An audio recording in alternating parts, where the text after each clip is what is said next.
वहाँ गए लेकिन राज तिलक करने के लिए साहू महाराज को बोलते हैं कि मैं अपने ना दाहिने अंगूठे से करूँगा हाथ से, ना बाएँ से, केवल मैं अपने बाएँ पैर के अंगूठे से राज तिलक करूँगा तभी तुम्हें मान्यता मिलेगी।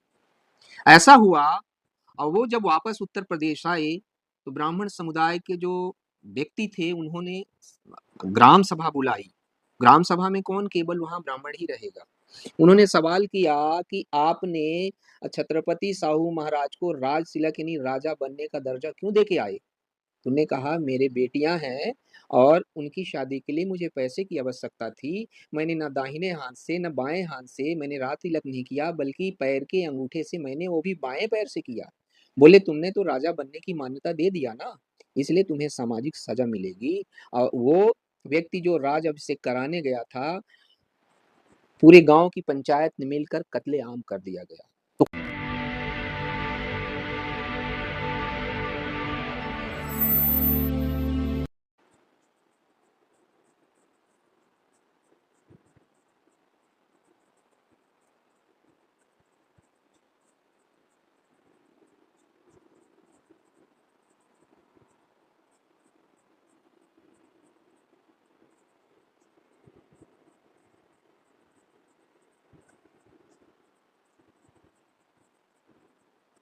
जय भीम। मैं मेवालाल। साथियों, आज मैं समझने के लिए आया हूँ, ये द्वारका सेक्टर 14 है। समाज में और देश में आज बाबा साहेब को कुछ लोग, जो बाबा साहेब को पूरा विश्व उनको महान और को विश्व रत्न के रूप में जानते हैं, लेकिन कुछ दिन से मैं देख रहा हूँ कि बाबा साहेब को लोग तरह तरह करके उपमाएं दे करके उनको निगलेक्ट किया जा रहा है। संविधान को छोटा बता करके मनुस्मृति की चर्चा हो रही है। तो आज मैं इसी बात को समझने के लिए कुछ हमारे विद्वान साथी हैं, समाज चिंतक हैं, और मैं जो साथ बैठे हैं इनका नाम शोभनाथ गजेटेड अफसर है ये। तो इनसे भी समझूंगा, और हमारे साथ में बगल में मनोवैज्ञानिक हैं ये, लोगों को उनको शिक्षा देते हैं, मानवर प्रभुनाथ सर, इनसे भी समझूंगा। सर, सबसे पहले आपको नमो बुद्धाय जय भीम। नमो बुद्धाय जय भीम सर। आपका तबीयत कैसे है और काम धाम कैसे चल रहा है सर? बस समाज सेवा में लगे हुए हैं। इसमें देखिए, हाँ समाज सेवा में लगे हुए हैं। सर, आप कब रिटायर हुए हैं सर आप? मैं जनवरी 2020 में रिटायर हुआ था। जी जी सर, मैं आपसे समझने के लिए आया हूँ जी कि जिस तरह से बाबा साहब को आज पूरा देश में उनको मिटाने की साजिश रच रही है, जी तो बाबा साहब का जो विरासत है, जी। तो विश्व में क्या प्रभाव डालता है, क्या कहेंगे? जब इधर किसी देखिए। महापुरुष के बारे में, बाबा साहब एक महापुरुष ही हैं, जब किसी को हमारे देश में या किसी भी देश में इज्जत नहीं मिलती, तो लोग उसको, विदेश के आदमी ज़्यादा पढ़े लिखे शिक्षित लोग हैं, जहाँ इस तरह की छुआ-छूत की मानसिकता नहीं है, वो लोग जो है हमारी विभूतियों को मान-सम्मान देते हैं। यही कारण है कि बाबा साहब विश्व के कई देशों में माने जा रहे हैं। महात्मा गौतम बुद्ध जी विश्व के कई देशों में उनको अपनाया गया है। तो यही मानसिकता हमारी जो है, हमारे देश को कमज़ोर कर रही है। सर, उनका जो विरासत है बाबा साहब का, विश्व में क्या प्रभाव डालती है? विश्व में एक समान शिक्षा, सामाजिकता की जो विरासत जो हमें बाबा साहब ने हमें समझाई है, सबको समान अधिकार देने का, जिसको कि नॉर्थ एरिया के किंग जोंग जो है, वुन किंग जोंग है, उन्होंने भी इस बात को माना है, और अमेरिका के राष्ट्रपति बराक ओबामा ने तो उनको भारत का एक माने सूर्य ही कहा है। तो कहने का मतलब ये है कि उनको हर देश ने मान्यता दी है और उनके विद्वता को प्रणाम किया है। जी सर, आपसे भी यही सवाल आपसे भी रहेगा कि बाबा साहब को जो विरासत है, विश्व में क्या प्रभाव डालता है? कि जैसे आज मैं देख रहा हूँ इंडिया में उनकी महत्व को घटाया जा रहा है, उनको छिपाया जा रहा है, तो आप उसको आप कैसे देखते हैं? सबसे पहले तो जय भीम, नमो बुद्धाय। और आपने बहुत महत्वपूर्ण मुद्दे पर बात किया है कि डॉक्टर अंबेडकर की जो विरासत है, उस विरासत को नुकसान पहुंचाने के लिए ये वही लोग हैं जो डॉक्टर अंबेडकर को सदन में जाने से रोकने के लिए तरह तरह के हथकंडे अपना करके डॉक्टर अंबेडकर को रोका गया। लेकिन इसका जस्ट उल्टा विदेशी भूमि में डॉक्टर अंबेडकर की जो विरासत है, वो इतनी बड़ी विरासत है कि जो अंग्रेज थे, डॉक्टर अंबेडकर की काबिलियत और डॉक्टर अंबेडकर के जो दर्शन थे, उस दर्शन को अंग्रेज बहुत अच्छे से समझते थे कि डॉक्टर अंबेडकर ही ऐसा एक व्यक्ति है जो भारत देश की तकदीर को बदलेंगे और जो भारत देश में अप्रेस्ड क्लास और डिप्रेस्ड क्लास के जो लोग हैं, उनकी ये बेड़ियां तोड़ करके और पूरे विश्व में डॉक्टर अंबेडकर एक नई पहचान बनाने में सफल होंगे। ऐसा डॉक्टर अंबेडकर के लिए अंग्रेजों के विचार थे। सर, मैं एक ये समझ रहा हूँ आपसे कि जैसा इंडिया में तो देख रहा है कि उनको जो गुणवत्ता था, उसको छिपाया जा रहा, वो उसको कम दिखाया जा रहा। तो क्या जो विदेश में बाबा साहब को उसी तरह से कम आंका जा रहा है? वर्तमान में जो विदेश के लोग हैं, खासतौर पे अंग्रेज जो कंट्रीज रही हैं, चाहे वो अमेरिका हो, लंदन हो, जापान हो या और भी फॉरेन कंट्रीज हो, वो इस बात से चिंतित हैं कि भारत देश में इतना बड़ा विद्वान पैदा हुआ और भारत देश में उन्हें जीने, जब तक वो जीवित थे तब भी उन्हें चैन से जीने नहीं दिया गया। उनके मृत्यु पश्चात भी उन्हें चैन से अभी भी डॉक्टर अंबेडकर को जीने नहीं दिया जा रहा है, क्योंकि डॉक्टर अंबेडकर एक विचार है, एक सिद्धांत है, एक दर्शन है। जिस दिन डॉक्टर अंबेडकर के दर्शन को व्यक्ति समझ जाता है, वो डॉक्टर अंबेडकर के प्रति कायल होता है। क्या जो एक जेलसी है या नफ़रत है, क्या है कि जो बाबा साहब के इतना गुणवान पूरा विश्व में उनका नाम विख्यात है, लेकिन इंडिया में देख रहे हो कि किस तरह से वो कहा जा रहा है कि बाबा साहब ने जब संविधान बनाया, तो कितना उन्होंने रात-दिन एक करके बनाया, लेकिन कहा जा रहा है कि संविधान बाबा साहब ने बनाया नहीं। देखिए, इसको हम इस तरह से समझने की कोशिश करेंगे कि 2 व्यक्ति हैं, एक काबिल व्यक्ति है और एक नकारा व्यक्ति है। जब इन्हें संविधान बनाने का अवसर मिला, इनकी सारी कांग्रेस एंड कंपनी के पास सारे लोग थे, एक टीम थी, तो इनमें इतनी काबिलियत नहीं थी कि ये एक भारत देश का संविधान बनाते। तो महात्मा गांधी विदेश गए और अपनी बात को रखा कि हमें भारत देश का संविधान बनाना है और कोई आदमी मिल नहीं रहा, राजी नहीं हो रहा है। तब वहाँ के अंग्रेजी सत्ता के लोग थे, उन्होंने गांधी को कहा कि ये काम तो बहुत आसान है, आपके देश में इतनी बड़ी ताकत है और उस ताकत का आप उपयोग क्यों नहीं करते हो? तो पूछे कौन?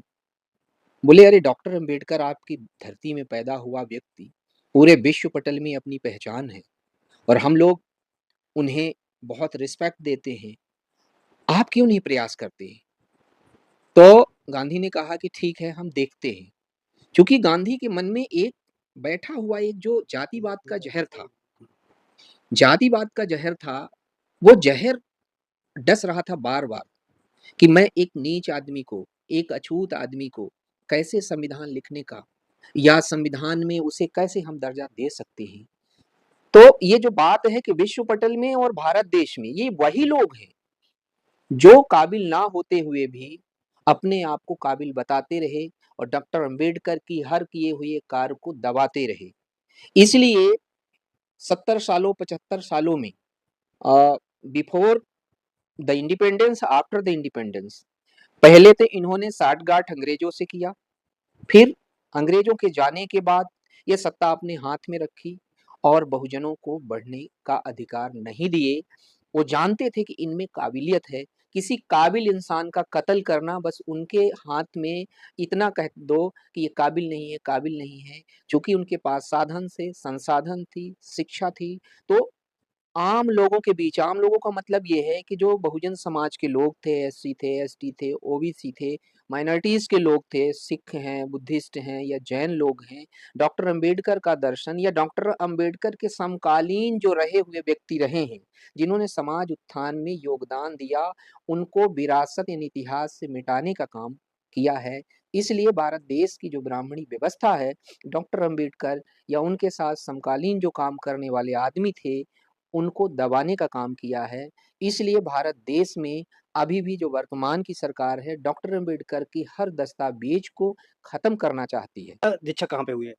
हमारी शिक्षा दीक्षा आजमगढ़ इधर देखिए कैमरा में। आजमगढ़ राज्य उत्तर प्रदेश का रहने वाला हूँ। हुँ। हमारी शिक्षा दीक्षा आजमगढ़ में ही हुई है। जी। सर, आप जब पढ़ रहे थे, तो उस समय जाति-वाद, छुआ-छूत स्कूल में होता था या आज जो आधुनिक शिक्षा है कॉलेजों में, क्या वहाँ जाति-वाद दिखाई देता है बहुत आधुनिक अच्छा शिक्षा में? बहुत अच्छा सवाल किया आपने। इधर देखिए हमारे कैमरा जब में। हम पढ़ते थे, तो शिक्षा में जातिवाद तो भयंकर जातिवाद था। कैमरा में देखिए। जातिवाद था, लेकिन जो प्रतिष्ठित अच्छे विद्यार्थी थे, मेधावी छात्र थे, उनके साथ थोड़ा कम होता था। लेकिन जब हम 10वीं के बाद 11th क्लास में 11वीं क्लास में जब हम गए हैं, तो हमें वहाँ बहुत जातिवाद का दंश झेलना पड़ा। हम क्लास में 32 स्टूडेंट थे। 32 विद्यार्थियों में 4 विद्यार्थी ऐसे थे जो माने पूरे टॉपर में थे, जिसमें मैं था, एक राजनारायण विश्वकर्मा नाम था, एक प्रभाकर देव था और एक महेश प्रजापति था। हम 4 लड़कों में कॉम्पिटिशन था। तो मेरा जो गुरु था, टीचर था, वो कहता था कि सोमनाथ तू यहाँ का टॉपर है, टॉप कर सकता है, लेकिन तू टॉप नहीं कर सकता। तू अगर टॉप भी करना चाहेगा तो तुझे फेल कर दिया जाएगा, क्योंकि तू जो है शूद्र जाति से है, तू दलित है। इसलिए तुझे चौथी पोजीशन पे ही सब्र करना पड़ेगा। हमें ये बात बहुत चुभी और मैं कई माने दिन तक मैं बहुत रोया हूँ, बहुत तकलीफ़ हुआ मुझे। तब मुझे जातिवाद का दंश उस दिन डसा और मैंने कसम खाई कि मैं इससे भी ज़्यादा अच्छा पढ़ लिख के आगे बनूँगा। और जब मैं पढ़ लिख के आगे आया, तो पूरे यूपी में फर्स्ट टाइम जो है पॉलिटेक्निक होता था उस टाइम, कॉम्पिटिशन हुआ ऑल ओवर यूपी में फर्स्ट टाइम। पहले मेरिट पे था, लेकिन फर्स्ट टाइम पूरे यूपी में कॉम्पिटिशन हुआ और मैं पूरे कॉलेज से 10 कॉलेजों में मैं पहला व्यक्ति था जो सेलेक्ट हुआ था। तो क्या आज आधुनिक शिक्षा में जातिवाद है या कि अब वो खत्म हो गया जो आपके हमारे साथ होता था? देश में शिक्षा हो चाहे कहीं इधर देखिए, इधर देखिए। हर जगह ये जातिवाद का दंश झेलना पड़ रहा है। हमारे विद्यार्थियों को, हमारे जो मेधावी लोग हैं, जो प्रतियोगिता परीक्षाओं में जा रहे हैं, उनके साथ भी ये दंश है। वो हर जगह उन्हें दंश खाया जा रहा है। जब तक द्रोणाचार्य रहेंगे, तब तक ये अंगूठा काटा जाएगा। जिस दिन द्रोणाचार्य की मानसिकता बदलेगी, उसी दिन भारत विश्व गुरु बन जाएगा। आप मानते हैं कि आज भी आधुनिक शिक्षा जो है, वहाँ भी जातिवाद है? बहुत चरम पे है जातिवाद। तो आप इनका तो उम्र ज़्यादा है, आपका थोड़ा-सा कम लग रहा है। तो आपका शिक्षा-दीक्षा कहाँ हुई? आप क्या कहेंगे कि आज भी शिक्षा में जातिवाद है या पहले था? देखिए, ये बहुत पेचीदा सवाल है और मैं समझता हूँ कि पूरे भारत देश में जिस तरह की व्यवस्था अ, गुरुकुल के समय से ही चली आ रही है। क्योंकि गुरुकुल व्यवस्था मतलब ब्राह्मणी व्यवस्था थी। उस ब्राह्मणी व्यवस्था में जो एजुकेशन लोग देते थे they were not given the certificates, verbally सब कुछ होता था और वो टीचर के ऊपर निर्भर रहता था कि इसे हमें मान्यता देनी है कि नहीं देनी है। हमारे लोग तो गुरुकुल में थे ही नहीं, लेकिन जब हमारे देश में अंग्रेज आए, उन्होंने अंग्रेजी शिक्षा का प्रसार किया। वो चाहते थे कि इस देश को जब मैं छोड़ के जाऊँ, तो भारत देश में जो बहुजन्स हैं, ख़ास तौर पर जो दबे-कुचले लोग हैं, उन्हें भी शिक्षा प्राप्त हो सके। आपकी शिक्षा-दीक्षा कहाँ हुई पहले ये बताएँ ज़रा? मैं तो मध्य प्रदेश में शिक्षा लिया और तो एक वहाँ जातिवाद था? बहुत चरम सीमा पर जातिवाद ऐसी थी कि यदि आप बेहतर कपड़ा पहन के गए हैं, तो वहाँ ब्राह्मण बड़े आसानी से जूते-चप्पल से मुँह में, पीठ में कहीं भी मार देता था। बाल पकड़ के, सिर झुका करके, पीठ में मुक्के से पिटाई कर देता था कि ये बेहतर कपड़ा क्यों पहन के आए हो? अब तो तो 75 साल हो गए, अब तो जातिवाद नहीं होगा ना कॉलेज में, स्कूल में? देखिए, जातिवाद एक रोग है और उस रोग में पनप रही जो ब्राह्मणी व्यवस्था है, वो पहले की तुलना में जातिवाद 100% हो गया है। वो अब दिखावटी वाला जातिवाद कम रहा है कि तू चमार है, तू अछूत है, तू भंगी है, तू कुर्मी है, तू काछी है। तो ये जो डायरेक्ट अटैक पहले होता था, वो नहीं है। अब रूप बदला है। रूप कैसे बदला है? आप बेहतर कपड़ा पहनने लगे हैं, आप आर्गुमेंट करने लगे हैं, उनके प्रति विश्लेषण करने लगे हैं। तो आपका, जैसे अभी सर ने एक बात कही कि द्रोणाचार्य जब तक रहेगा, एकलव्य का अंगूठा काटा ही जाएगा और कट भी रहा है। सर एक सवाल है, आपने कहा रहेगा, तो ये वहाँ पर सम्मानजनक बात नहीं कह सकते? नहीं, उसका कारण ये है कि जब तक एकलव्य रहेगा, तो द्रोणाचार्य निश्चित तौर पर अंगूठा काटेगा ही काटेगा। क्यों? क्योंकि वो एक मानसिक रोगी है। इस तरह की जाति व्यवस्था का जो रोग है, जो जातिवाद फैलाने का एक जो बीमारी है, वो वो बीमारी पीढ़ी दर पीढ़ी फैलाई जा रही है। यदि कोई व्यवस्था परिवर्तन की ब्राह्मण कम्युनिटी में चाहता भी है, तो उसका कत्लेआम कर दिया जाता है। उसका एक उदाहरण है, छत्रपति साहू महाराज का जब राज तिलक किया जाना था कि आज से आप राजा घोषित होंगे, तो उत्तर प्रदेश के ब्राह्मण को बुलाया गया जो गुरु थे। काशी से। हाँ, तो जब वो वहां गए, चूंकि उनके यहाँ 14 लड़कियां या 7 लड़कियां थी या 9 लड़कियां थी, तो शादी ब्याह के लिए उनके पास पैसे नहीं थे। तो वो वहां गए, लेकिन राज तिलक करने के लिए साहू महाराज को बोलते हैं कि मैं अपने ना दाहिने अंगूठे से करूंगा हाथ से, ना बाएं से, केवल मैं अपने बाएं पैर के अंगूठे से राज तिलक करूंगा, तभी तुम्हें मान्यता मिलेगी। ऐसा हुआ। और वो जब वापस उत्तर प्रदेश आए, तो ब्राह्मण समुदाय के जो व्यक्ति थे, उन्होंने ग्राम सभा बुलाई। ग्राम सभा में कौन? केवल वहां ब्राह्मण ही रहेगा। उन्होंने सवाल किया कि आपने छत्रपति साहू महाराज को राज तिलक यानी राजा बनने का दर्जा क्यों दे के आए? तुमने कहा मेरे बेटियां हैं और उनकी शादी के लिए मुझे पैसे की आवश्यकता थी। मैंने ना दाहिने हाथ से न बाएं हाथ से मैंने राज तिलक नहीं किया, बल्कि पैर के अंगूठे से मैंने, वो भी बाएं पैर से किया। बोले तुमने तो राजा बनने की मान्यता दे दिया ना, इसलिए तुम्हें सामाजिक सजा मिलेगी। और वो व्यक्ति जो राज अभिषेक कराने गया था, पूरे गांव की पंचायत ने मिलकर कत्लेआम कर दिया गया। तो कोई ब्राह्मण यदि व्यवस्था परिवर्तन की बात करता भी है, तो ब्राह्मण उस जाति व्यवस्था को आगे खत्म नहीं करना चाहते हैं, क्योंकि उनका ये है कि तुम नीच थे, हो और रहोगे, ऐसी मानसिकता है। तो ये मानसिकता एक मानसिक रोगी की मानसिकता होती है। जी। मैं आपसे जानना चाहता हूँ कि आप तो काफ़ी उम्र है आपका, जी, आप गाँव में पढ़े हो, तो पहले गुरुकुल की पढ़ाई होती थी। जी। तो उस गुरुकुल में किसके बच्चे जाते थे? और आज मॉडर्न विश्वविद्यालय है, आज किसके बच्चे पढ़ रहे हैं? ये सदियों से ये होता आया है हुँ। कि पहले शिक्षित ब्राह्मण ही होते थे, इसीलिए उसको सतयुग कहा गया। जब 2 जाति पढ़ गई, क्षत्रिय और ब्राह्मण, तो उसको द्वापर कहा गया। जब 3 जाति पढ़ गई, ब्राह्मण, क्षत्रिय और वैश्य, उसको त्रेता कहा गया। और जब इसके बाद सब जातियाँ पढ़ गई, तो उसको कलयुग कहा गया। कलयुग नाम इसलिए दिया गया, उसमें भी ब्राह्मण जो ने अलग शिक्षा का स्थान अच्छा, बनाया, वहाँ कोने देखिए ना। अलग गुरुकुल का अपना वो बनाया। तो गुरुकुल में केवल ब्राह्मण और क्षत्रिय के ही बच्चे पढ़ रहे थे, यहाँ तक कि बनिए भी कुछ पढ़ते थे, लेकिन अदर कास्ट को जगह नहीं थी। जिसके कारण इन लोगों ने पहले बहुत भयंकर जातिवाद था, और इसी वजह से हमारा समाज पढ़ नहीं पाया, दलित ओबीसी नहीं पढ़ पाए। और उसका परिणाम क्या होता था कि उन्हें जो कुछ भी कोई कह देता था, उसी को वो मान लेते थे। और जिसके कारण अगर उन्होंने कह दिया कि भगवान पैदा हुए, उनके 4 हाथ थे, तो लोग समाज मान लेता था कि भाई उनके सचमुच में 4 हाथ पैर रहा। लेकिन जब समाज पढ़ लिख गया, अंग्रेजों की कृपा से, बाबा साहब के आशीर्वाद नाम से, देखिए सर। बाबा साहब के योगदान से समाज जब दलित, ओबीसी और एससी, एसटी सब लोग पढ़ गए, तो उनको ये लगा कि अब तो ये ज़्यादा पढ़ गए, अब ये हमसे अधिकार माँगने लगे हैं और ये जो है ज़्यादा सवाल कर रहे हैं, अभी जागरूक हो गए, तो क्यों नहीं इनको जो है शिक्षा से वंचित किया जाए।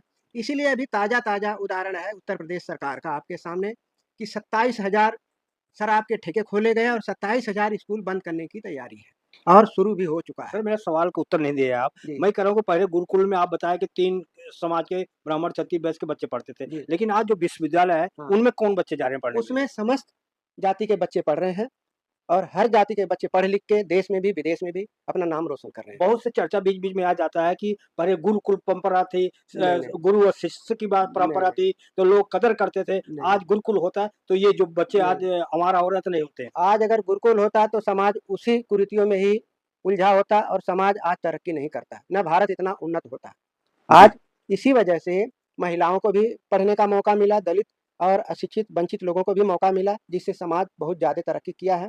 आज महिला पायलट है, प्रधानमंत्री है, राष्ट्रपति है और दलित भी प्रधानमंत्री को छोड़ के हर पोस्ट पे विराजमान है। और आज भारत का मुख्य न्यायाधीश भी आज दलित समुदाय से दूसरी बार चुना गया है, जो कि अपने अच्छे काम के लिए रात-दिन जाना जा रहा है।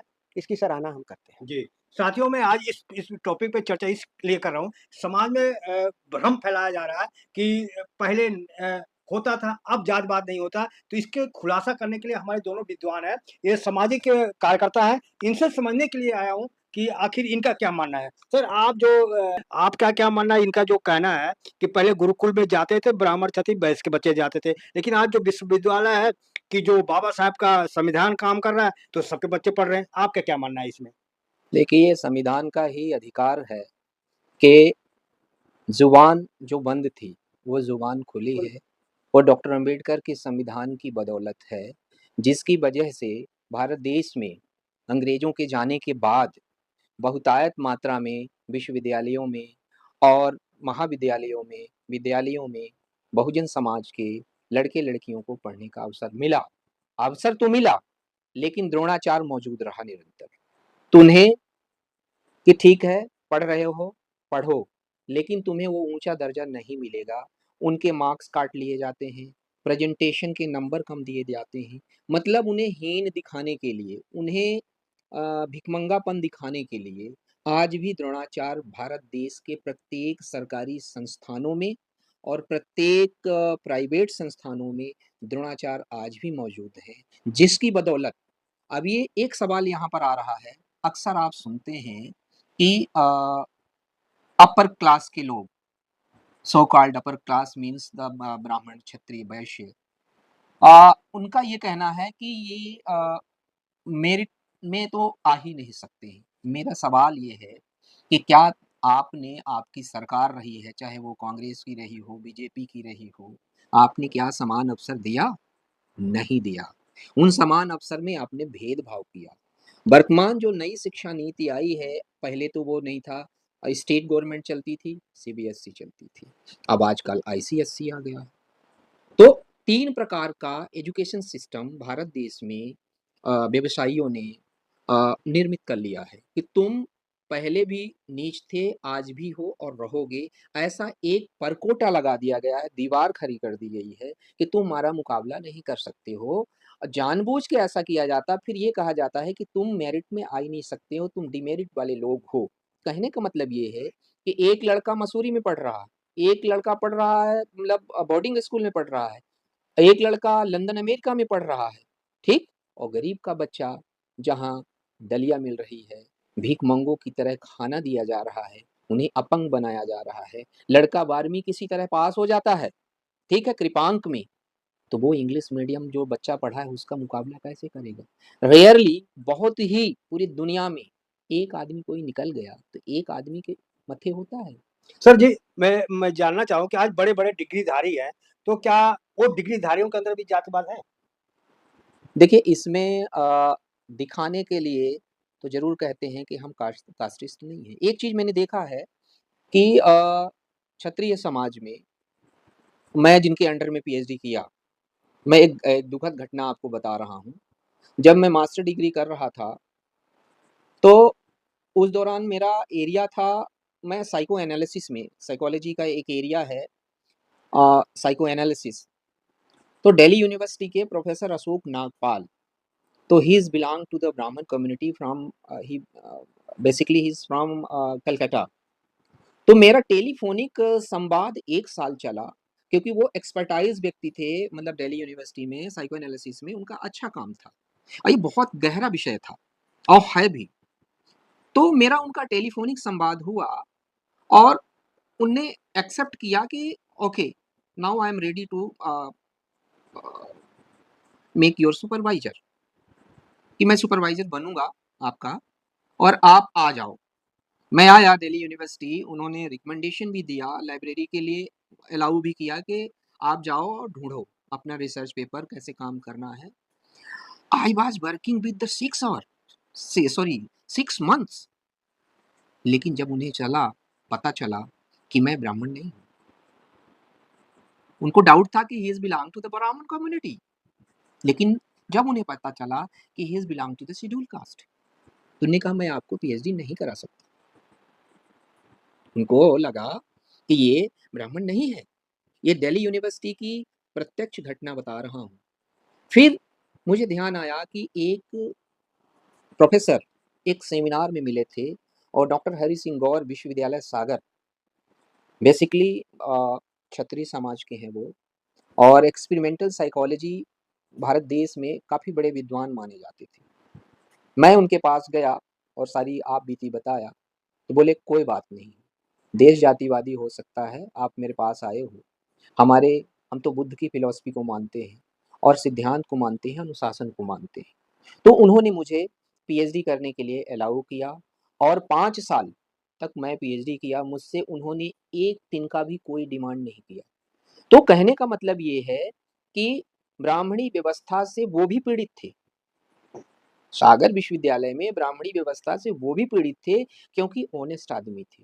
कोई घूस नहीं लेते थे, फ्री में काम करते थे, अनुशासन वाले व्यक्ति थे, इसलिए उन्होंने मुझे पीएचडी कराया, काम सिखाया। तो कहने का मतलब ये है कि चाहे वो गुरुकुल का समय रहा हो, चाहे मिड टाइम रहा हो या आधुनिक समय रहा हो, वो व्यवस्था जो जातिवादी व्यवस्था है, आप कितने भी इंटेलेक्चुअल हो, आपके मार्क्स काट दिए जाएँगे। अभी मैं ताज़ा उदाहरण बता रहा हूँ, मध्य प्रदेश में अभी असिस्टेंट प्रोफ़ेसर का एमपीपीएससी के थ्रू परीक्षा हुई।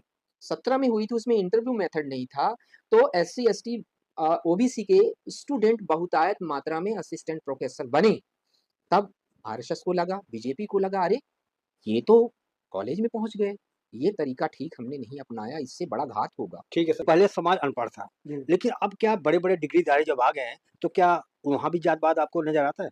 चरम पे है, जातिवाद तो बिल्कुल चरम पे है और इतना ज़्यादा चरम पे है जैसे सर ने बोला कि ये जो है जब इनको लग रहा है तो ये तरह-तरह के हथकंडे अपनाना शुरू किए हैं।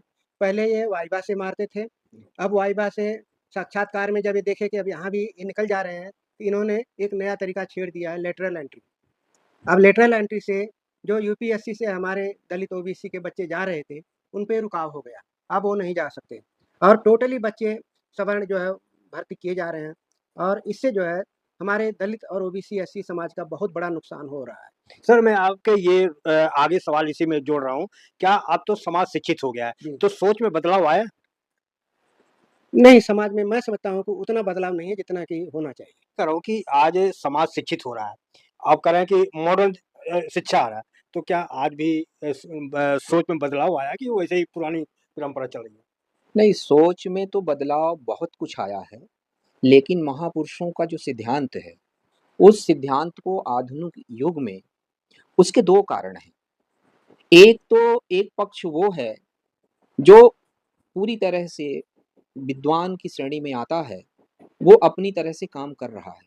एक वो है कि जो पुराने समय में भी अपना काम साधने के लिए समाज के साथ धोखाधड़ी करता आ रहा है। बीच की जो पीढ़ी रही है, क्योंकि वो तकलीफ वाली पीढ़ी रही है, दर्द वाली पीढ़ी रही है, तो उन्हें यह एहसास था समाज के लोगों में जो एक आंदोलन का एक हिस्सा पनपा, तो भाई आप भी पीड़ित, हम भी पीड़ित, तुम भी पीड़ित, समाज भी पीड़ित। तो जो पीड़ित लोग थे, जो कष्ट में जीवन यापन कर रहे थे, उनमें क्रांतिकारी चेतना आई, बदलाव आया।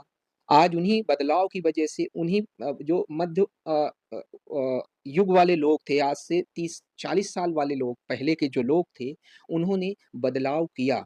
लेकिन आज आधुनिक युग में कई तरह की समस्याएँ पैदा हो गई हैं। जैसे पुराने समय में आपसे सारी चीज़ें छीन ली गई थी, वैसे आज हो रहा है। आपका पद छीना जा रहा है, आपका पोस्ट छीना जा रहा है, आपको इंटरव्यू में फ़ेल किया जा रहा है। अगर आप गेज़ेटेड ऑफ़िसर हो, तो आपको किसी जुर्म में फँसा कर के आपको अ, काबिल से बेकाबिल बनाया जा रहा है। बदलाव तो आ रहा है, विद्रोह भी हो रहा है। जैसे उदाहरण है, डॉक्टर अंबेडकर ने जो अपनी भारत के संविधान में अनुसूची 5 का ज़िक्र किया है कि जल, जंगल, ज़मीन जो है आदिवासियों के संरक्षण के लिए बनाई गई है, उनकी बिना इजाज़त के आप नहीं जा सकते हो। वो जो आदिवासी ग्राम सभा में अपनी बातों को रखेंगे, तो आप बिना इजाज़त के नहीं जा सकते, चाहे डीएम हो, चाहे एसपी हो, चाहे मुख्यमंत्री हो, चाहे प्रधानमंत्री हो, चाहे कोई भी हो। आज आप देखिए पूरे भारत देश में आदिवासियों का कत्लेआम किया जा रहा है, जुर्म ढाया जा रहा है, जंगलों से उनको भगा करके उनके घर बेघर किए जा रहे हैं, छोटे-छोटे बच्चे बिलख रहे हैं, उनका मर्डर अघोषित किया जा रहा है, उन्हें ज़मीन में दफनाया जा रहा है। लेकिन खबर नहीं बन पा रही है सर। खबर ना बनने के पीछे फिर हम उसी घटना को पीछे ले जा रहे हैं, कि जैसे डॉक्टर अंबेडकर सदन में जाना चाहते थे कि समाज का उत्थान हो, लेकिन गांधी एंड कंपनी ने डॉक्टर अंबेडकर को रोका।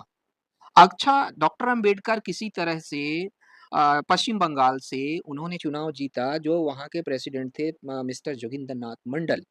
उन्होंने बोला कि बाबा साहब आप अंदर रहो, हम बाहर रहेंगे, हम बाहर से मदद करेंगे। लेकिन बाबा साहब को चुनाव जब मुंबई से नहीं जीतने दिया गया तो उन्होंने कहा कि जोगिंदर नाथ तुम ही अंदर रहो, मैं बाहर से लड़ूँगा। वो बोले नहीं, नहीं बाबा साहब, आप अंदर रहोगे, हम बाहर रहेंगे, आप अंदर से लड़ाई लड़ोगे, हम बाहर से लड़ाई लड़ेंगे। जब बाबा साहब अम्बेडकर चुनाव जीत के गए सदन में, तो गांधी ने एक बात रखी कि मेरे पास ऐसी चाबी है, उस चाबी को जब मैं दबाऊँगा, तो डॉक्टर अम्बेडकर जीत के आ भी गया है तो क्या कर लेगा? तो कांग्रेस के और जो लोग थे, उन्होंने कहा कौन-सी चाबी है? बोले कोई बात नहीं, डॉक्टर अम्बेडकर जीत के आया है तो जीत के आने दो।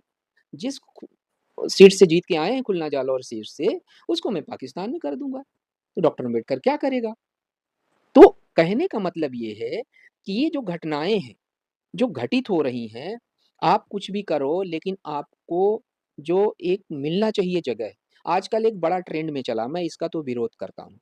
दलित, दलित, दलित, दलित। कौन दलित? कहाँ का दलित? क्या आप भिखमंगे हो? क्या आप कौरहा हो? क्या आप भीख माँगने के लिए पैदा हुए हो? तुम एक व्यक्ति हो, तुम्हारी एक पहचान है।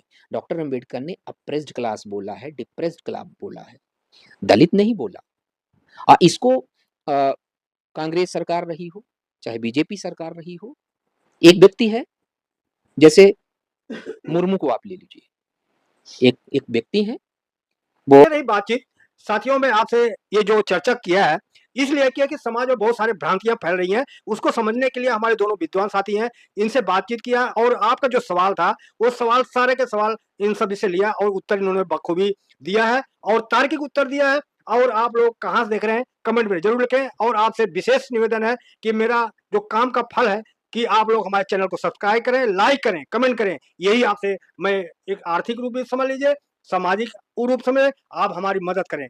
मैं मेवालाल, बहुजन समय, दिल्ली। आप सभी से हमारी गुजारिश है कि बहुजन चैनल को आप लोग सब्सक्राइब करें, लाइक करें और यही लोग समाज के सच्चे प्रहरी हैं और इनका सहयोग करें। जी, धन्यवाद। आप भी दो सब। सबसे पहले तो बहुजन समय को चैनल को बहुत-बहुत बधाई और इस संक्रमण काल में, कठिन दौर में आप पत्रकार के रूप में सही लोगों तक आवाज़ पहुँचाने का काम कर रहे हैं। आपको पूरे समाज की तरफ से बहुत-बहुत धन्यवाद है और आपको सैल्यूट है कि बहुजन समाज के काम को और अच्छे से आप बढ़ाएँ और सच बात कहने के लिए, बताने के लिए समाज तक ये सूचनाएँ समय पर आप देते रहें। इसके लिए मैं भारत देश के बहुजन समाज के लोगों से अपील करता हूँ कि आपके चैनल को सब्सक्राइब करें और हो सके तो आर्थिक रूप से मदद भी करें ताकि चैनल के काम को और बेहतर से बेहतर बढ़ाया जा सके और इसी के साथ मैं कामना करता हूँ कि आप इस कारवा को निरंतर जारी रखें और आगे बढ़ाते रहें।